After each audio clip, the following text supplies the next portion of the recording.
খাণ্ডাৰকুৰৰ যুৱ নেতা শ্বাহিদ আহমেদ পাকাবেদবাৰী বিধানসভা সমষ্টিৰ বিজেপি দলৰ প্ৰাৰ্থিত্ব প্ৰত্যাশী।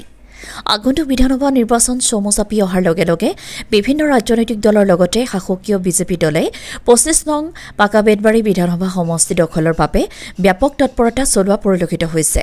২৫ নং পাকাবেদবাৰী বিধানসভা সমষ্টিৰ বিজেপি দলৰ প্ৰাৰ্থিত্ব বিচাৰি কেইবাজনো যুৱ নেতাই নিজৰ ইচ্ছা প্ৰকাশ কৰি প্ৰাৰ্থিত্ব দৌৰত নামি পৰাত দৃষ্টিগোচৰ হৈছে।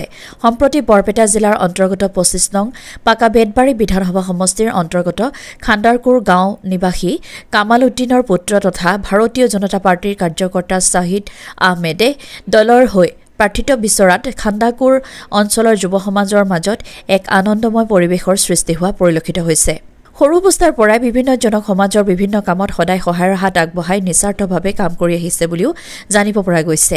শ্বাহিদ আহমেদৰ সামাজিক জীৱনত এক সুনাম আছে বুলিও ৰাইজৰ মাজত চৰ্চিত হৈ আছে।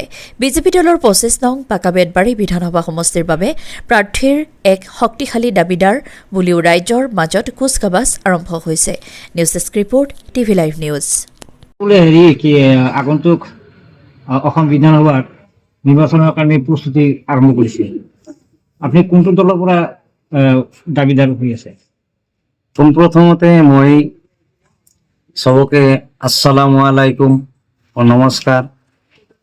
মই ২৫ নং পাকাবেদবাৰী বিধানসভা সমষ্টিত ভাৰতীয় জনতা পাৰ্টি বিজেপি দলৰ পৰা মই টিকেটৰ আশাবাদী। মই আশা কৰিছোঁ ভাৰতীয় জনতা পাৰ্টিৰ পৰা আশাবাদী। আপোনাৰ নামটো? মোৰ নাম শ্বাহিদ আহমেদ। যদি আপুনি টিকটটো পায় তেন্তে আপুনি সমষ্টিৰ কাৰণে প্ৰথমতে কোনটো কাম কৰিব? মই টিকেটটো পালি মহান আল্লাহ ৰাব্বুল আলামিনৰ আশীৰ্বাদত দোৱাত বৰকতত মই যদি MLA হ'ব পাৰোঁ ৰাইজৰ আশীৰ্বাদত ৰাইজৰ দোৱাত পোনপ্ৰথমতে মই নিবনুৱা সমস্যা সমাধান কৰিম আৰু দ্বিতীয়তে আমাৰ ছাত্ৰ ছাত্ৰীৰ দেশৰ ভৱিষ্যতৰ সমস্যা সমাধান কৰিম। আপুনি এতিয়া কোনটো পদত আছে? আপোনাৰ কোনোবা পদত আছে নেকি? নাই, মই পদত নাই, বৰ্তমান পদত নাই, কাৰণ আমাৰ দলৰ ডাঙৰীয়াসকলে কৈছে কোনো পদত থাকিলে তোমালোকে টিকেট দাবী নকৰিবা। পাকাবেদবাৰী সমষ্টিত আৰু আপোনাৰ লগত কোনোবা আছে নেকি দাবীদাৰ, তেনেকুৱা গম পাই নেকি? পাকাবেদবাৰী সমষ্টিত মই এনেকুৱা ভাৰতীয় জনতা পাৰ্টিৰ পৰা এনেকুৱা দেখা নাই। আপোনালোকে দেখিব পাৰে কিজানি, মই দেখা নাই এনেকুৱা। বেলেগ বেলেগ দলৰ পৰা আছে, বেলেগ বেলেগ আছে। আপোনালোকৰ পাকাবেদবাৰী সমষ্টিত এইবুলি দেখা গৈছে যে ইডিএফ আৰু কংগ্ৰেছৰ তেনেকুৱা তুমুল প্ৰতিনিধিত্ব অনুষ্ঠিত হ'ব, তাতে AGP দিয়াৰ সম্ভাৱনা আছে।